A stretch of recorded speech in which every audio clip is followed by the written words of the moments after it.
Alright, here is the video review for King or GCreations SRK-02 GROWL. He is the second member of their King combiner, which is their Dinobot combiner. Toy World's doing one, and I think there's only two actually doing combining Dinobots. But we're getting a lot of Dinobots right now. And if you watched any of my videos before, you know that Snarl is my favorite dinosaur. So he's already got a little bit of a bias towards, thumbs up because he is my favorite Dinobot. I like Stegosaurs and that. And I gotta say, though, like, a lot of that is immediately canceled out by this toy. It's not... like I said, there's plenty of Dinobots to choose from on the market right now. I feel like these are definitely geared more toward the person who's going to buy these, put them in combined mode or put them in a single mode, throw them on a shelf and display them, the end. Because they're not a whole lot of fun to play with. Like I said, my Thunderous showed up and it had the snap neck. The first one did, just in the package. And it didn't appear to be due to the way it was shipped to me because it was wrapped up and packed very well. The second one arrived just fine. This one, like I said, he showed up with no breakage. A couple of these little back panels had popped off. They're just on little ball joints, had popped off in the packaging itself, but again, nothing major. He also came with a assembled thigh, which was an easy fix, and I'll get to that in a minute. So right off the bat, some issues. But anyway, here is in dinosaur mode. And you'll see, and like I said, from the side, he's got a decent stegosaur profile. His mouth, if you want to bother with it, does open and close. It does tend to, it's tight enough that it tends to pull his head down and detach it when moving it, so you kind of want to hold his head in place. But his mouth does open and close, and it's a very tight joint there. And again, this whole the jaw is entirely clear plastic. The head is clear plastic over chrome plastic, and it feels a little fragile. So you may not want to put too much force on it. But it does. He does have an open and closing mouth, and his legs move. He's got some posability in his legs. He's got a hinge, which again the chrome likes to stick to itself. So getting that knee hinge mobile at first is almost scary. Like when he came packaged in robot mode with these folded up, and I almost thought I was going to break it trying to get this loose enough to move. Now it's working okay. He's got a little ball joint and hinge here at his paw, or his front foot, so you can get some decent posability out of that. The back leg has a little bit of swivel. It's got a hinge up top and a hinge down below, so you can get him in some decent dinosaur-y leg poses. His foot back here also has a ball joint and hinge, so you can lift it up and rotate it and put it in a lot of different positions to support him in dinosaur mode. And other than that, that's pretty much it. The plates, again, are on ball joints, and again, I'm not sure why they did that. I think Toy World did it too, and it's always struck me as a little odd to have all those on ball joints, especially when a lot of them do pop out very easily sometimes. But yeah, so there he is. He's got the tail spikes. The tail's on a hinge, but it doesn't waggle. It doesn't wag or anything. So you're pretty much like, you got a big solid chunk of stegosaur. And I do like stegosaurs. From the front profile, the way this whole chromed piece, it makes his head look very chunky, like in relation to his body. Especially if you look at it like this chunky head with these tiny feet. He looks squat. And I know that the term has been bandied about with scoria, but like, he really kind of feels like a baked potato. He kind of feels, when you look at him from the front, he feels like he's smooshed this way. He's got a decent side profile, but he just looks off from any profile other than almost directly side on. But evocative of G1 Snarl. He's got those same kind of metallic angles and stuff like that on him. Now to transform him, you start off down here. The first thing you do is his head. And his head, and again, these tabs, everything pegs together almost too tightly. And I'm very afraid of the pegs here in the halves of his head, because again, it's chromed plastic and clear plastic, both of which is generally less fragile. And this does feel like the chrome on this, like, it's not like on Toy Worlds or on Fans Toys Dinobots, which I think actually, as much as I'm generally not a big fan of chrome, I do feel like both Toy World and Fans Toys have done a really good job with it on their figures. It doesn't feel like I said, this feels like that standard, like if I crack this, it would be that white plastic underneath it. You know, it just feels a little off. So anyway, but to transform me, first you got to split his head. And this right here is one of the most nerve-wracking bits of this, because it splits in half. You can unpeg these pieces down here. These are also the lower halves of the head, this whole assembly right here, you can see. And when I was talking about on the thighs, you can see there's two little slots here on the thighs for these pieces to tab into. This thigh was assembled reversed. It's a really easy fix. All you had to do was unscrew it here at the knee joint, and you only had to unscrew one screw. Unscrew it at the knee joint, pop the lower leg off, twist the thigh around, and then screw it back together. It was an easy fix, but it was a misassembly. This was not facing the right way, so there was no gap over here to plug these in. But anyway, so this comes down, and then, like I said, then you got to split this, which is just a very frustrating process. And this isn't just because I'm dealing with it from behind the camera. Even when I was just playing with it on my own, it pegs together very tightly, and it uses a couple of very tiny pegs, again with both the clear plastic and the chromed plastic. So you want to use some force. You have to use some force to get it apart, but you just want to kind of slowly pry it, and it may take a little while. But getting this whole thing apart is very frustrating. And see, you don't want to pull it like that. I don't want to stress it or crack anything, but it's really stuck together. I may actually have to resort to my knife here. Again, the knife on this is very dull, but I just need a flat blade of some sort to get in there. I got it earlier with my fingernails, but I don't want to, like I said, I don't want to risk putting it, but very tightly stuck together. So we'll get this down here in the groove and just kind of see if we can't pry it apart here. You see there's the tab there in the middle, and it's just really scary. There we go. So we got that pried apart. And it may just, and part of it may just be that like the chrome coating is a little thick for the tabs, but you can see there's a clear tab or peg here on the clear plastic down here at the bottom. You can see it right there in front of my finger. And then two tabs here on the chrome. And now I think about it, maybe if you just kind of scrape that chrome down a little bit, sand it down very gently around those pegs, it may not be quite as tight, but it's very scary. And again, with chrome plastic, too much pressure from the wrong angle on pegs that small could end up shearing them right off. And I think from that point on, like, I think we're going to be okay. See, like, again, that likes to pop out very easily. We should be okay on transformation, but just getting that head apart is very scary, and I may even have stressed his... that may have been there beforehand, that may not have been, I don't know. So yeah. And then again, there's a couple of tiny red pegs here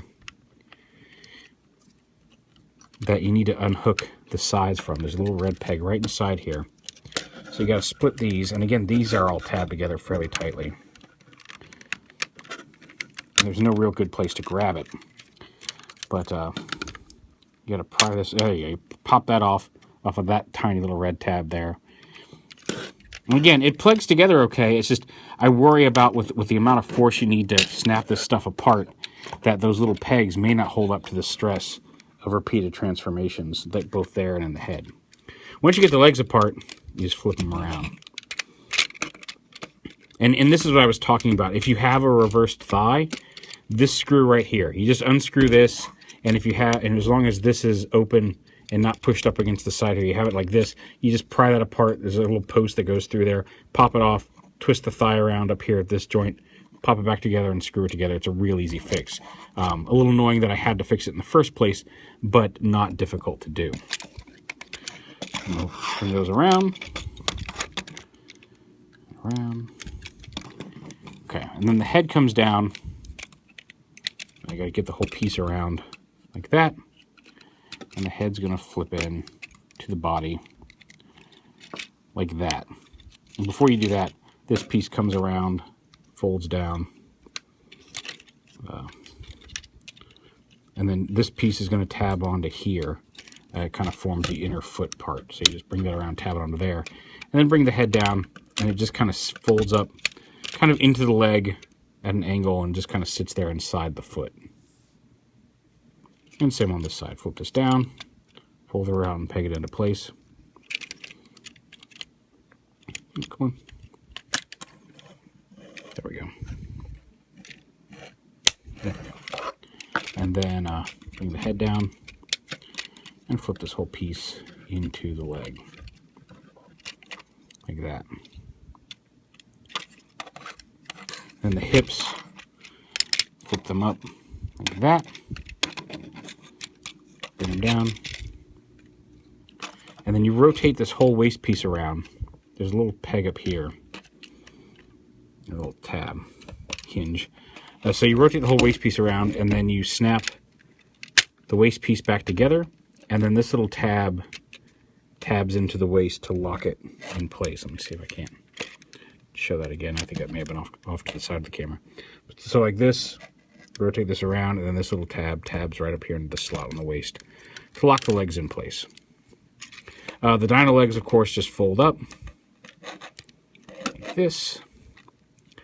And they will push into the leg. And again, there's a little hole here on the paw, on the front foot, that's going to peg onto this tab. You're going to fold these up, fold these down, and then the whole leg assembly pushes in to the leg, and then that little tab.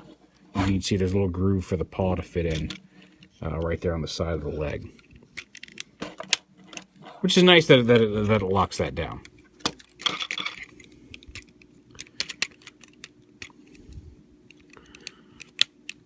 It's just a matter of getting it all lined up and pegging it into place. And once you get that pegged in, you can just push the whole thing in. And there his lower body is done.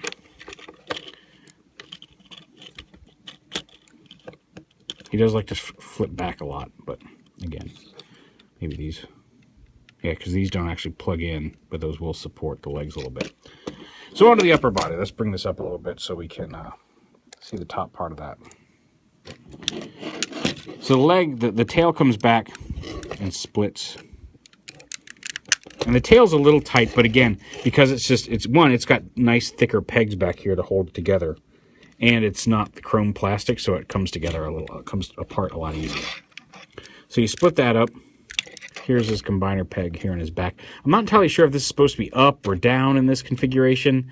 It's very hard to move. And again, just like on Thunderous, the instructions even actually show you, if you want to move this combiner port, get some sort of lever or stick. Like I used a real thick pen, but you kind of got to stick it in there and crank it up, because if nothing else, the knee joints on this guy are going to be super tight.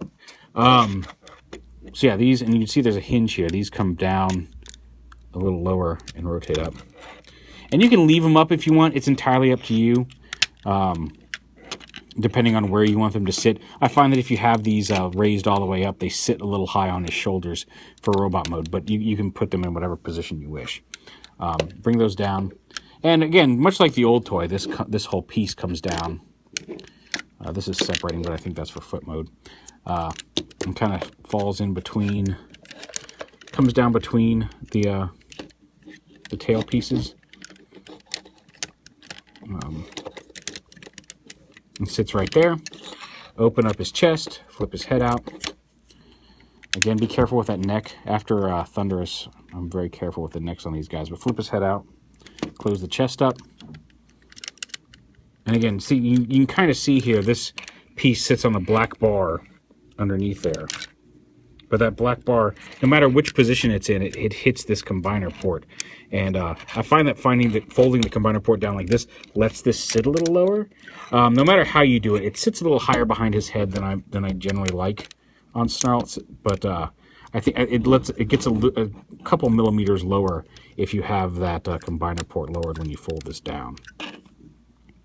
So yeah, and then the arms come up on hinges. They come out of the body. The arms just rotate around like this, and then you open up the paw here, and then flip his fist out and plug that back in. And same on this side. Open up the paw, flip it up, and then plug that back in. And there he is in robot mode. He's back heavy, and as you saw earlier, he likes to flop backwards. It might be there's no screw there. I was about to say there might be possible to tighten the screw right here, but there's no screw there. So you can get him to stand depending on how you position those thigh assembly pieces. It doesn't need to be quite that weird. But yeah, his hips are loose enough that he doesn't really want to support himself.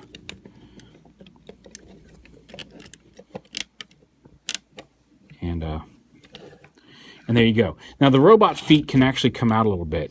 They can extend out, and that lets you give him a little bit of an ankle tilt to support him. It doesn't help with his back heaviness, unfortunately, but you can pull the feet out a little more and have them sit at different angles. So yeah, there he is in robot mode. And again, it's a decent representation of Snarl in robot mode. I do wish the plate sat a little, could sit a little more flush with his back. You can see with this configuration, it all kind of sticks out just a little bit from his back instead of pushing up into the body itself. But again, I haven't found a position for that combiner port where it doesn't keep this from sitting all the way down. This looks like it should, or could even possibly sit a little flusher with the back, but with that combiner port in there, I've tried it up, I've tried it down, I've tried it halfway in between. I just haven't found a position, and the instructions don't show. The instructions go from robot mode to dyno mode and robot mode to foot mode.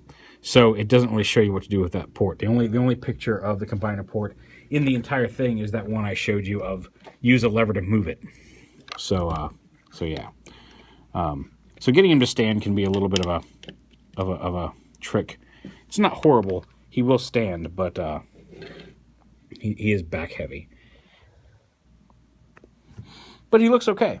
Here he is with Thunderous, the first one in the line. Just a quick size comparison there. And you can see at the top of the head, he's slightly shorter. But they look good together. He comes with 2 blaster weapons, which he can hold in his hand. Again, you can attach them to his legs, to the sides of his legs. He's got ports in there in dinosaur mode. They fit very tightly in his hands. I mean, does he have? He does not have opening fingers, so he's got molded hands. So that's probably helps with his being able to hold things. And he comes with 2 of those and 2 swords. And the swords, again, they feel a little flimsy. They got some bend to them. Any long, flat piece of plastic is going to have a bend to it. They just feel lighter than I feel like they should, I guess. Maybe that's just personal preference. But yeah. So it's not... There's some neat things going on with this. Like I said, I like the way the legs collapse into his legs. And just the overall general engineering is there. But both him and Thunderous so far, they're very frustrating. Because they're especially him with all these little spike, the plates on his back, trying to find a good place to grab it to get some of the pegs undone is a very scary experience. And I just feel like some of it could have been done better. The dinosaur mode head aesthetic, for some reason, I don't know why they chromed all of that plastic, because the chrome and clear plastic that makes up his head and also kind of goes back into his neck, it kind of, especially from the front, obscures a lot of his head detail. So it's just kind of like a blobbish chunk on the front of the dinosaur mode. Like I said, the side profile of the dinosaur mode I think looks okay, but some of the other profiles look a little off. His robot mode, again, it's clearly Snarl. He's got the plates and the tail pieces and the red chest. They look very pretty. They're just no fun to play with. I just feel like I'm wrestling everything into place on this guy. And again, there's just a lot of areas that make me think they feel a little fragile. You want to be careful with. I don't know how long, I don't know how many repeated transformations these tabs would hold on to. Again, not even from roughhousing, just from the way you have to pull these things apart. The head especially, prying that head apart is frustratingly difficult. Like I said, maybe sanding those pegs down, some of the chrome off the pegs will help with that. I'll check that out and see if I can't find an easier way to do it, because it does tab together very well. It's the untabbing that is a pain in the butt. He does come with the foot piece, which is, same kind of foot that Thunderous came with. It does split just like before. And you take the inner pieces out. And you can use these, this piece, there's this toe hinge. You can flip out a little peg here, and you can attach these to the side of the dinosaur mode when he's in dino mode. I would have done that, except the force required, like with all the other pegs on this, the force required to get this peg into the leg without it flipping up back into the leg was frustrating. And after several attempts to get it to stay in even remotely decently, I said, you know what, I'll talk about that. You've seen it on Thunderous. It can happen, but I wasn't going to try to attempt that on video. Because, granted, now that I say that, had I tried it on video, it probably would have worked flawlessly the first time, and I'd have looked like an idiot. But I think it's a little too late for that, don't you? So anyway, so yeah, I'm going to try to get him into foot mode real quick. I really don't want to, because like I said, they look good. They'll look good on a shelf if you take them out and pose them. But I don't find a whole lot of joy in actually playing with them and transforming them. And especially with so many other dinosaurs on the market right now, there are so many more that are easier to transform, more enjoyable, less frustrating to transform. And I feel just aesthetically look a little better. These have a really nice level of detail to them. The red paint is nice and shiny. Visually, there's an appeal there, but is it worth both the price and the frustration of actually playing with them? And I don't know if that's the case with these. When you've got, Planet X's Fall of Cybertron Dinobots, Toy World's Dinobot Combiner, which generally have like a little less detailed, but I feel like they have a good updated G1 aesthetic to them, and they're much easier to play with. You've got the Iron Dinobots from Fans Toys, which are good. You've got GCreations, also masterpiece, Dinobots, scaled Dinobots, which I've only played with Gutter so far, but he was a pretty solid toy. I just think there's a whole lot more bang for your dinosaur buck out there right now. Now, if you like these, more power to you. I mean, like, if you're going to buy these and display them, I do think they make nice display pieces. If you're buying them to play with dinosaurs, I think you've got some better choices out there. Let me see if I can get him into a foot, and I will show that off. But like I said, that's not a transformation I'm going to try to attempt on camera, because... So, one sec, I'll be back. Also, real quick, before we get to foot mode, there he is compared with Combiner Wars Prowl. So, just to give you an idea about how tall he is to an actual on-the-shelf retail figure. There you go. Alright, so here is foot mode. It's basically half dinosaur, half robot. Like, instead of twisting his legs and flipping them up, to bring the dinosaur head around on the front, you just use that mechanism to collapse the legs up onto the torso. You fold you can see here the torso bit splits to allow the dinosaur tail to fold down. There's the combiner port right there. Seems like that's going to be a little off in how it supports the dinosaur mode. It seems like it's set back a little bit. It does have some ankle tilt. There's a ball joint down here in the foot joint. But yeah, it's just a big stegosaur foot.